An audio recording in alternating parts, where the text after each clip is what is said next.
اپنی بےعزتی کا جواب اتنی عزت سے دیں کہ سامنے والا خود شرمندہ ہو جائے۔ جس محبت میں ایک دوسرے کو کھونے کا ڈر نہ ہو، وہ محبت سچی نہیں ہو سکتی۔ چھوٹا بن کر رہو گے تو بہت سی نعمتیں ملیں گی، کیونکہ بڑا ہونے پر ماں بھی گود سے اتار دیتی ہے۔ جب عورت آپ کو نظر انداز کر رہی ہو تو اس کا مطلب یہ نہیں کہ وہ آپ سے نفرت کرتی ہے، بلکہ اس کا کسی بات سے دل دکھا ہوتا ہے۔ ایک اچھا انسان کبھی بھی مطلبی نہیں ہوتا، وہ ان لوگوں سے دور ہو جاتا ہے جنہیں ان کی قدر نہیں ہوتی۔ جو نصیحتیں ہم دوسروں کو کرتے ہیں، اگر خود ان پر عمل کریں تو ہم زندگی میں ضرور کامیاب ہوں گے۔ محبت کا مل جانا یا ہو جانا ضروری نہیں ہوتا، بلکہ محبت کو ہمیشہ زندہ رکھنا اور عزت دینا اہم ہوتا ہے۔ دنیا کی ساری کامیابیاں حاصل کرنے کے بعد بھی مرد اپنی من پسند عورت کے قدموں میں اپنی ہار تسلیم کر لیتا ہے۔ محبت میں بچے بن جاؤ اور لڑائی میں سمجھدار، اس طرح سچی محبت کر سکو گے۔ آج کل خوش فہمیوں کے سلسلے اتنے ہو چکے ہیں کہ ہر اینٹ سوچتی ہے دیوار اس سے ہے۔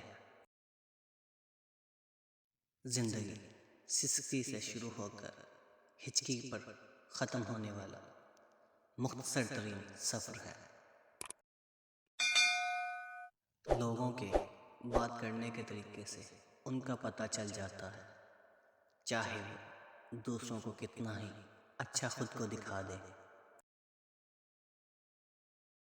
کسی کو حاصل کر لینا کمال نہیں ہوتا، بلکہ حاصل کرنے کے بعد ہمیشہ پاس رکھنا کمال ہے۔ کھوجی ضرور بنے، لیکن سب سے پہلے اپنی ذات کے کھوجی بنے، بہت سے راز کھل جائیں گے۔ انسان کا سب سے بہترین ساتھی اس کی صحت ہے۔ اگر صحت ساتھ چھوڑ دے تو انسان ہر رشتے کے لیے بوجھ بن جاتا ہے۔ صحیح لوگوں کو تلاش کیا کرو، کیونکہ بہترین لوگ تو ہر جگہ مل جاتے ہیں۔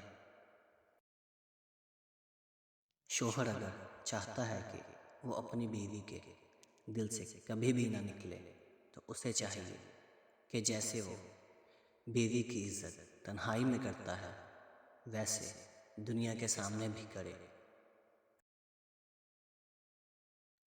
اگر لوگ آپ کو قبول نہیں کرتے ہیں تو پریشان نہ ہو، لوگ اکثر وہ چیز چھوڑ دیتے ہیں جن کی وہ قیمت نہیں دے سکتے۔ کسی بھی انسان کو محبت میں چھوڑنا اس کا قتل کرنے کے برابر ہے۔ انسان کے مزاج کے خلاف بات پر مسکرا دینا لڑائی کرنے سے بہت بہتر ہے۔ اگر کسی کو کوئی تکلیف دے کر بھی تم مزے سے سو لیتے ہو تو اپنے ضمیر کا جنازہ پڑھ لو، کیونکہ وہ مر چکا ہے۔ اگر کسی انسان کو پیار اور فکر کرنے والا لائف پارٹنر مل جائے تو وہ ہر انسان اپنے سابقہ محبوب پیار کو بھول جاتا ہے۔